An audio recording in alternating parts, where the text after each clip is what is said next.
Dear Chair, dear ladies and gentlemen, I'm delighted to participate in this conference to discuss with you on the local economy and on social cohesion and the impact of culture. We all know about the impressive numbers of growth of this sector, and there is still an enormous potential to unlock, and we have a lot of tasks to fulfill in order to strengthen creativity and culture, not only from an economic perspective. No doubt the economic performance of the cultural and creative sectors in the EU is remarkable.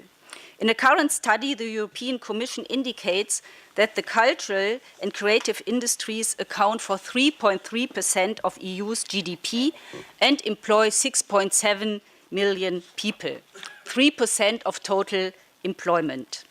These figures are likely to underestimate the real economic importance of the sector.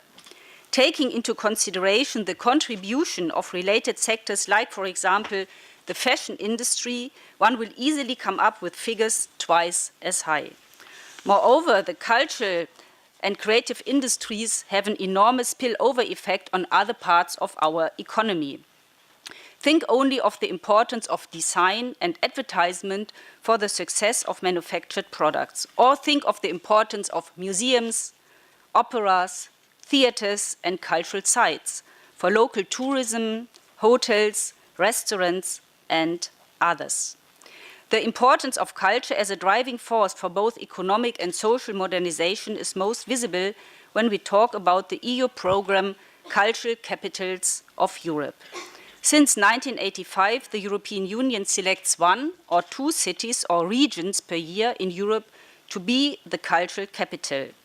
Numerous times, cities have been selected that were facing considerable social challenges, high rates of unemployment, or were facing the decline of their industrial sectors. In many cases, the title Europe's Cultural Capital gave them the chance of a fresh start, to strengthen their economy, to reinvent their identity, and to strengthen the feeling of its citizens to belong to the city. The cities of Liverpool, Antwerp or Lille are excellent examples of how creative industries can become a vector for social and economic change in a city. Other cities might have been less successful, but all have benefited from the title in one way or another. It is important that this initiative has been increasingly open to Europe's regions. The German Ruhr area and La Provence both have carried to the title recently and have benefited from it. Now I would like to talk on the new culture program of the European Union, Creative Europe. We all know that we are facing times which are difficult, and we have big challenges in front of us, and the European Union is tackling them from different angles, with different strategies. The new Creative Europe program is part of the 2020 strategy for inclusive and sustainable growth. Creative Europe will open up international opportunities and audiences for artists and professionals of the sector by establishing sustainable networks, supporting emergent talent, and facilitating access to financing. European culture, cinema, music, literature, performing arts, heritage, and related areas will benefit from the new program, which has started this year and will continue for the next 6 years. Creative Europe is the only program for culture at EU level with a huge impact on regional policies. The European Heritage Label, which is part of the Creative Europe program, is highlighting heritage sites that celebrate and symbolize European integration, ideals and history. It links the gap between the EU and its citizens by improving knowledge of European history and the role and values of the European Union. Besides this, the European Heritage Label is promoting cultural tourism and increases the economic benefits of the regions. The aim of Creative Europe is to, firstly, to create a common European cultural space, and secondly, to strengthen the competitiveness of the cultural and creative sector. The new structure of the program includes the current EU funding programs, Culture, Media, and Media Mundus. A new and innovative element is the Guarantee Fund to improve access to financing and loans for the creative sector.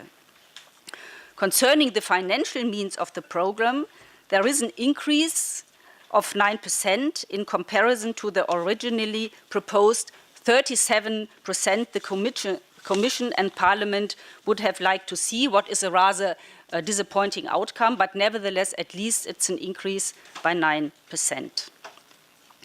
Dear ladies and gentlemen, at stake, European cultural policy, which is complementary to the cultural policy of the Member States, is based on the principle that culture always has a dual character. On one hand, it's an economic good, but on the other hand, it is also a carrier of meaning and identity, and therefore must not fall under a pure market and competitive logic.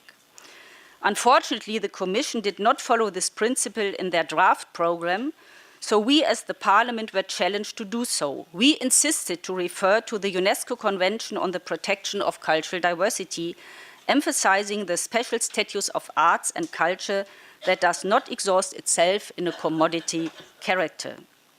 During the negotiations, we emphasized that, of course, it is right and necessary to promote the cultural and creative industries, especially in terms of new competitiveness. In this sense, the role of cities and regions is particularly important.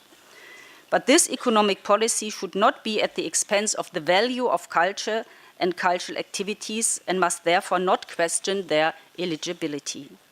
Regarding to the new instrument of the Guarantee Fund, it is important that also non-profit organizations and small cultural organizations will profit of the funding, and not only market-based projects or organizations that already have a lot of financial means. And I think that especially could be important for you, because you know about your projects and non-governmental organizations in the cultural field in your cities and regions, and that they have a new chance with the new fund.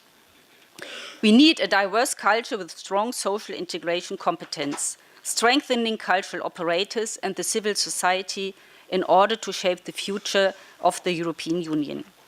Especially in times in which Europe is facing an economic crisis, we need to give answers especially to the young people, to encourage them in their abilities and creativity, to give them educational opportunities and tools for their entrepreneurial spirit. So I think what we as Parliament did by negotiating the new program is very close to what you said from your perspective of a Dutch city. Thank you very much.